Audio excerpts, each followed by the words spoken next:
Joining us now, Republican Senator Rand Paul of Kentucky. He's a key member of the Foreign Relations and Homeland Security and Governmental Affairs Committees. Senator, thanks so much for joining us. And let me get quickly to North Korea. What do you want President Trump to get out of this first historic meeting with the North Korean leader? You know, I don't think we should have expectations that are too high.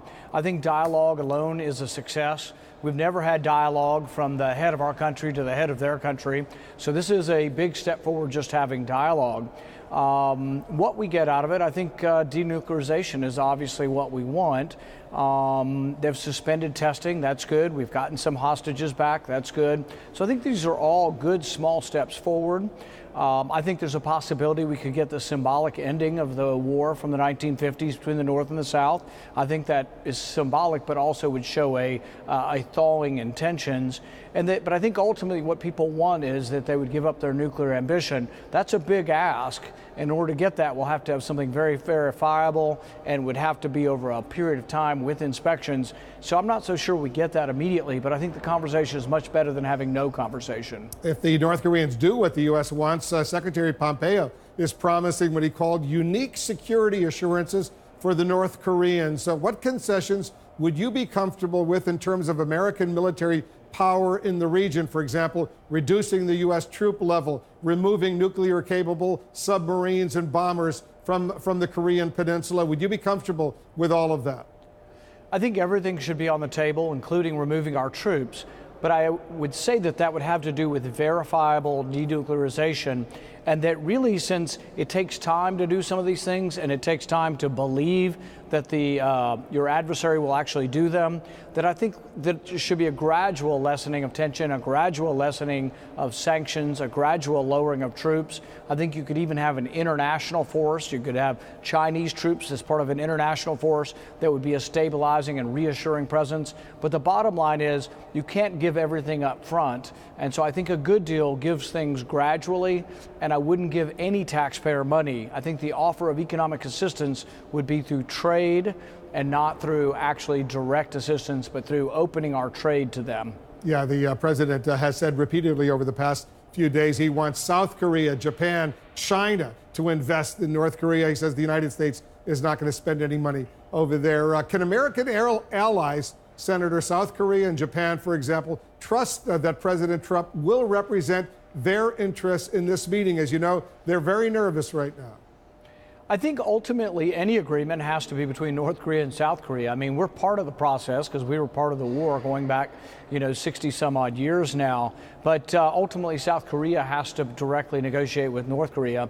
And I think what you've seen is South Korea is actually very open to negotiations.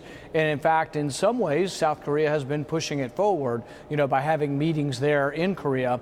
So no, I'm not of the belief that the U.S. will trample on South Korea's rights. I think ultimately only any real peace comes from an agreement between North Korea and South Korea.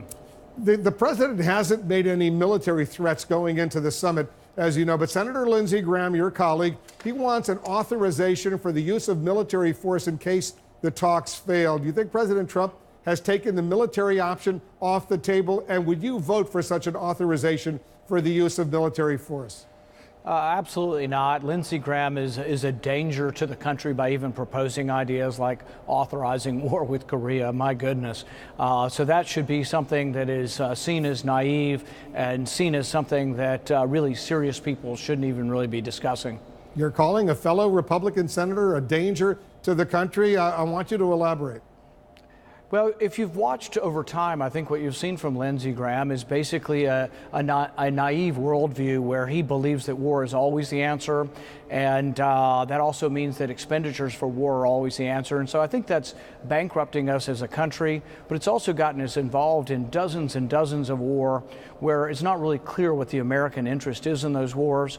And I think sometimes the reaction to our involvement in those wars has actually been worse than had we not been involved at all. At the same time, President Trump is expressing great optimism about his personal relationship that's going to unfold with Kim Jong-un, and he's calling the Canadian Prime Minister Justin Trudeau, quote, very dishonest and weak. You heard his advisors, Peter Navarro, for example, say there's a special place in hell for Trudeau, and Larry Kudlow is economic advisor, saying Trudeau stabbed the president in the back. Do you believe those types of personal attacks advance U.S. interests? Not really. And what I would say about trade with Canada is let's stick to the facts. We have a very mutually beneficial trade with Canada. Are there some places in that trade where Canada's doing things unfair? Yes, on dairy and lumber, Canada's doing something.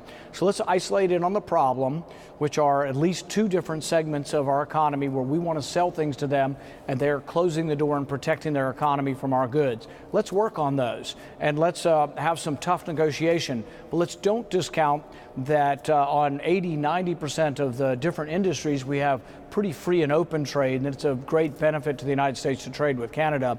So I guess I would approach it a little bit differently, but I'm not completely discounting that the president and his team have a point, particularly on dairy and lumber, that there is some Canadian protectionism. As you know, according to the Office of the U.S. Special Trade Representative, the U.S. has a trade surplus with Canada when you add in goods and services, a trade surplus of what, $17.5 billion. So I'm not exactly sure why the president is so angry at Canada. Are you? Well, like I say, overall trade is good with Canada. You're right. I think it's mutually beneficial to both countries. There are a few isolated areas where it could be better.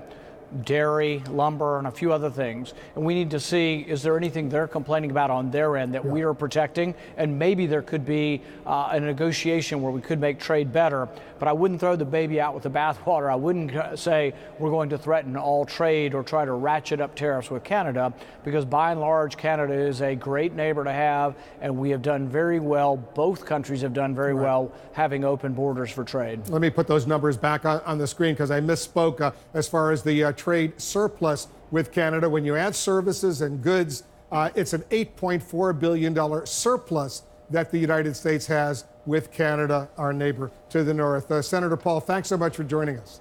Thank you.